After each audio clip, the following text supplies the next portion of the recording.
वह दूर बैठा है तुमसे, तुम्हें याद नहीं करता।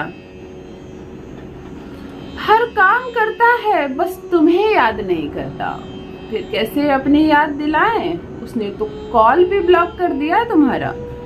तुम फोन करती हो उसे, उठाता ही नहीं है। बहुत जल्दबाजी में उठाता है और क्रोध में तुमसे कुछ कह बैठता है। क्यों कॉल किया तुमने? क्या बात है? जल्दी कहो, मेरे पास समय नहीं है। भला ऐसी अवस्था में अपने हृदय की बात क्या बताओगी उसे? तुम तुरंत ही फोन काट देती हो। ऐसी अवस्था चल रही है तुम्हारे प्रेम में, तुम दूर बैठे अपने उस प्रियतम को, अपने उस प्रेमी को अपनी याद स्वयं दिलाना चाहती हो या चाहते हो। और बात सिर्फ प्रेमी प्रेमिका की नहीं है। यदि पति पत्नी हो, शादी हो गई है, पति दिलचस्पी नहीं दिखा रहा, एक ही घर में रह रहा है, तुम्हारी ओर नजर भर के भी कभी नहीं देखा, तुम समस्त कार्य कर रही हो उसके घर के, अपने सारे फर्ज निभा रही हो, सास ससुर के साथ अच्छे से रह रही हो, अच्छी माँ हो, परंतु उसे तुम्हारी कुछ नहीं पड़ी। फिर बैठे बिठाए उसके समस्त व्यस्त कार्यों में तुम अपनी याद उसे कैसे दिला सकती हो? या पुरुष भाई, यदि पत्नी आप में बिल्कुल ही दिलचस्पी नहीं दिखा रही है, आपको ऐसा लगता है शादी तो इसने कर ली, लगता है जबरदस्ती किसी ने कर दी हो इसकी शादी आपसे, वो अपने फर्ज निभाती है अपने सारे, परंतु आपसे प्रेम नहीं करती, यह बात आपके हृदय को पता है। फिर कैसे दिलाएं उसे अपनी याद? क्या यहाँ बैठे बैठे दूर शहर में भी रहता कोई व्यक्ति, आप उसे अपनी याद में तड़पा सकते हो? उसे बैठे बिठाए याद दिलाओ अपनी। 6 घंटे के अंदर उसका फोन कॉल आएगा, जितना जल्दी संभव हो वह तुम्हारे पास आएगा। यह संभव है, यह टेलीपैथी है। मैं यहाँ से किसी को अट्रैक्ट कर सकती हूँ, केवल शर्त यह है कि उसकी एक तस्वीर होनी चाहिए आपके पास। प्रथम जान लीजिए मैं कौन हूँ। नमस्कार दोस्तों, मैं हूँ खुशबू सिंह। बहुत स्वागत, बहुत अभिनंदन करती हूँ आप सबका अपने YouTube चैनल ज्योतिष ज्ञान में।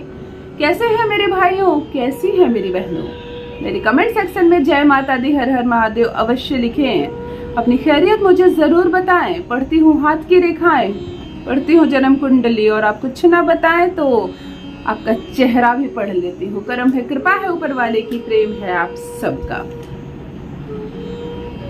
मेरे कमेंट सेक्शन में अपना संपूर्ण नाम और अपनी जन्म तारीख अवश्य लिखें। यदि कोई समस्या हो, संभवतः मैं उत्तर अवश्य दूंगी। यदि सामने वाला आपको परेशान कर रहा है, मतलब आपको याद ही नहीं करता, आप प्रेम करती हैं उससे और प्रेम का कोई असर नहीं, तो क्या घर बैठे बैठे मैं अपने कमरे को बंद करके किसी के हृदय तक अपने हृदय की सारी बातें पहुंचा सकती हूँ? यकीन मानिए, जुबान से कही गई बातों से अधिक वजन होता है जब दिल दिल से कहता है कुछ। ये तो प्रेम की भाषा है, परमात्मा की भाषा है। यही वो भाषा है जब हृदय से हम किसी को याद करते हैं और उस तक हमारी याद पहुंचती है।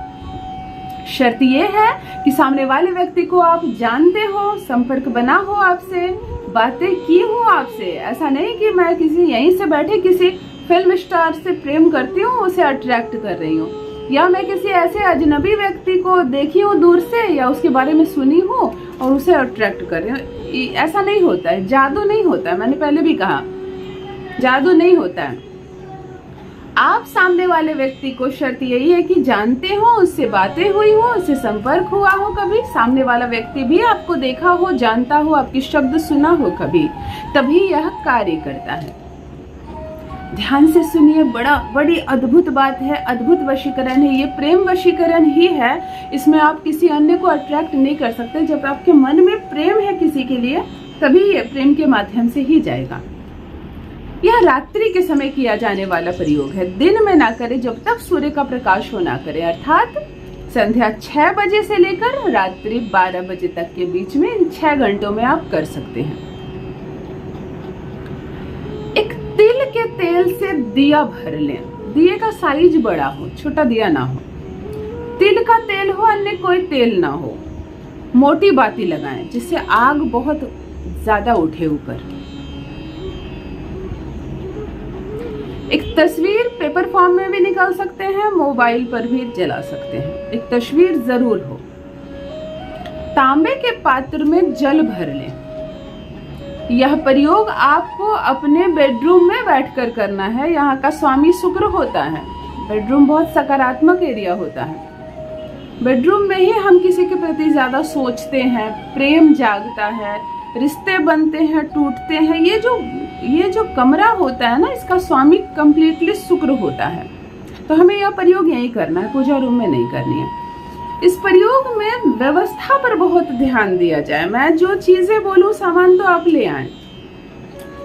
तेल का दिया भी आपने कर लिया, जल भी ले आए आप, और तस्वीर भी ले आए आप। लेकिन व्यवस्था कैसे रखनी है, इस बात को ध्यान से समझें, क्योंकि ये टेलीपैथी है। आप अपनी आंखों से किसी को अट्रैक्ट कर रहे हैं, बिना जुबान खोले किसी को कुछ कह रहे हैं। आप किसी दीवार के सामने बैठ जाएं, जहां दीवार हो, उसके पीछे भी कारण है। जल हो नीचे, जल के ऊपर हो तस्वीर। आप जो जल का पात्र लिए हो, चंद्रमा है, इसी के ऊपर आपको फोटो रखनी है।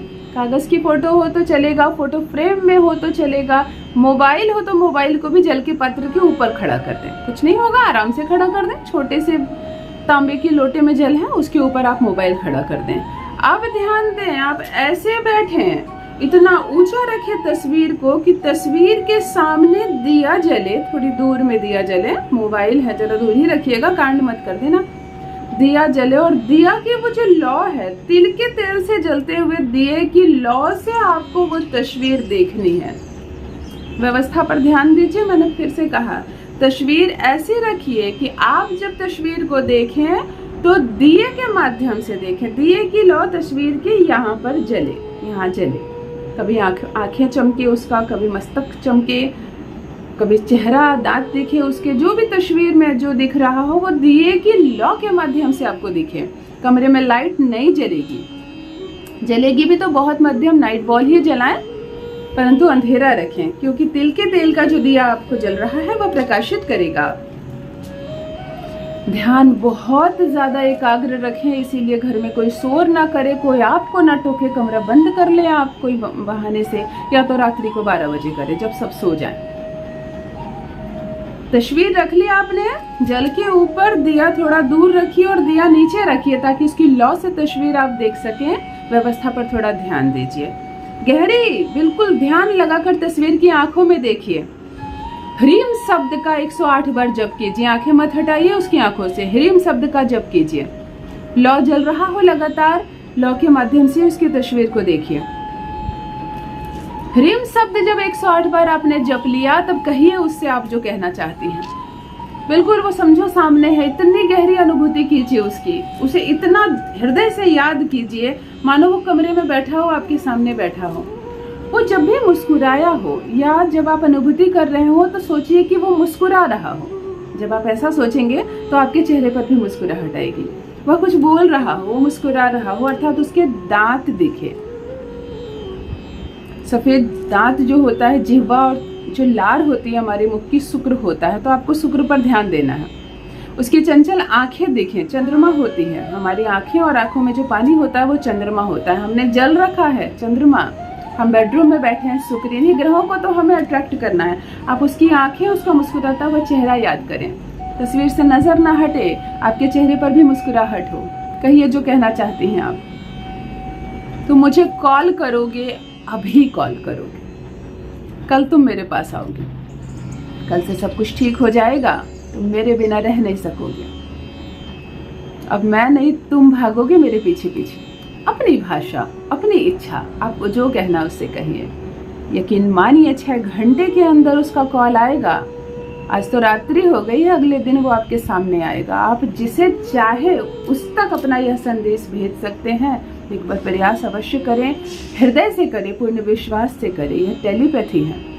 संपूर्ण दिए को जलने दें, ध्यान लगाए, थोड़ा वहीं बैठे। उसके बाद तस्वीर आप हटा दें। मोबाइल है तो मोबाइल वापस रख लें। इस जल को किसी पौधे में डाल दें, दिया बुझ जाए तो इसे हटा दें। इसकी चर्चा भूलकर भी किसी से ना करें। केवल एक दिन किया गया यह प्रयोग किसी के हृदय में भी आपके लिए प्रेम दिलाएगा, याद उसको आएगी आपकी। अवश्य करें मेरे भाइयों, अवश्य करें मेरी बहनों, और अपना अनुभव मेरे कमेंट सेक्शन में अवश्य साझा करें। बस मित्रों, आज के लिए इतना ही। रखिए अपना ख्याल, रखिए अपनों का ख्याल। बहुत बहुत धन्यवाद।